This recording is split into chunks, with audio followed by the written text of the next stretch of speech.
I agree. This was the best episode of this show so far, I thought. I think that they've been getting better as the season goes on, because I said that last week about it, where it was my favorite. I think this one's actually even better.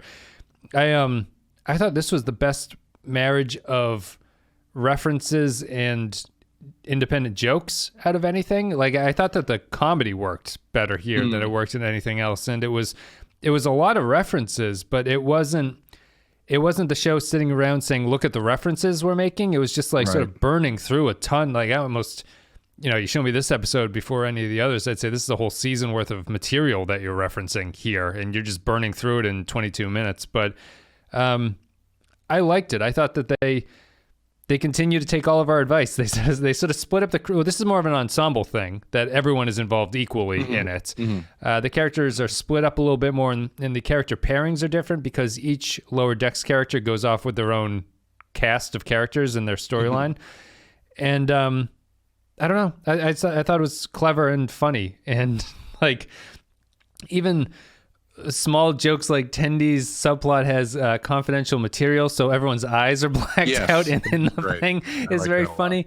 They made sorry, I'm just kind of going off, but I'll throw it to you after this one. It's just they made a bleep joke that was an improvement on the bleep joking they've been doing, where in the Tendy one, everyone is censored, so they're bleeping a lot of the stuff they say, but Ransom at the very end goes, Rom bleep Yulin. So there's nothing that's actually being bleeped. They're just adding a bleep to it, which is funny. Yeah. So it seems like the show's just sort of learning, or at least developing in a way that I'm happy to see. Yeah, it's funny, because I think they did that stuff better in this episode, even though they started with one that was very much a if this stuff bothers you, I could see it being a groaner, which is the biggest badass debate between Khan and I can't remember the other guy. Dana Rogar, yeah. Dana Rogar.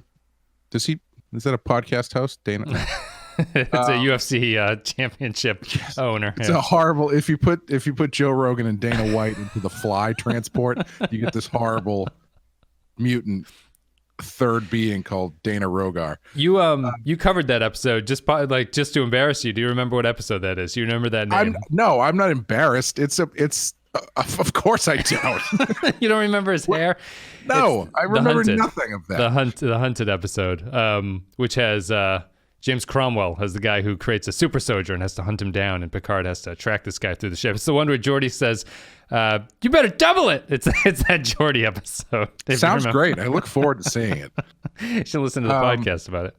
Yeah, I know. I bet it's very insightful. Yeah, I'm like that joke. It was fine. That was a little bit showy for showy's sake as far as references go. But I mean, the stuff that they were doing in the episode, I thought was really, really fun.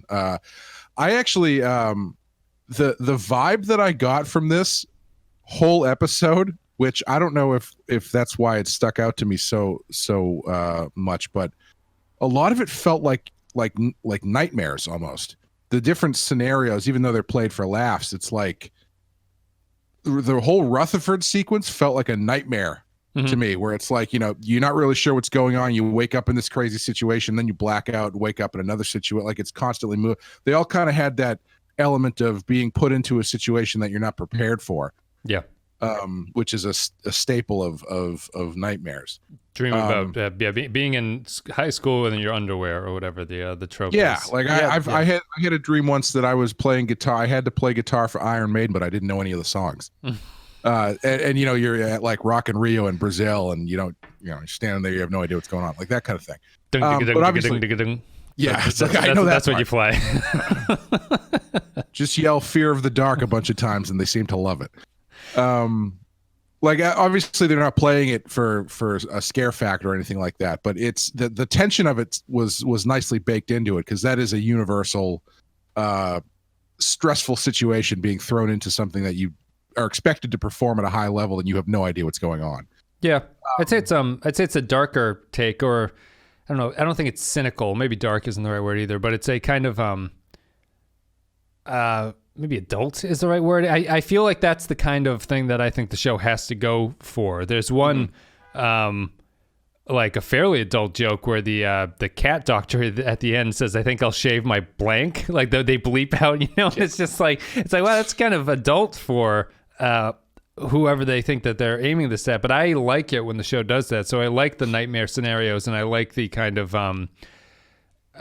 darker spin on what they think is actually going on in the Star Trek universe here. They lighten it by the end thing is just, I'm throwing a party. This isn't actually a trial or anything like that. But right. I like that tone, and I would just disagree with anyone.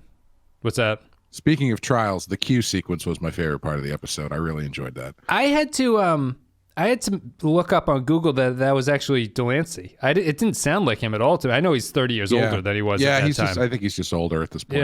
Yeah. Just I was when it aired, I knew he was in this episode, and I saw it, and I was like, oh, I was all prepared to come in with the opening question, being like, is it really a cameo if it's not the voice actor that you're expecting to be? Right, I was like, does that count as a thing? But it is him. He just sounds old. But yeah, he's good to have it. I don't mind sort of references like that or guest cameos like that. I think it works.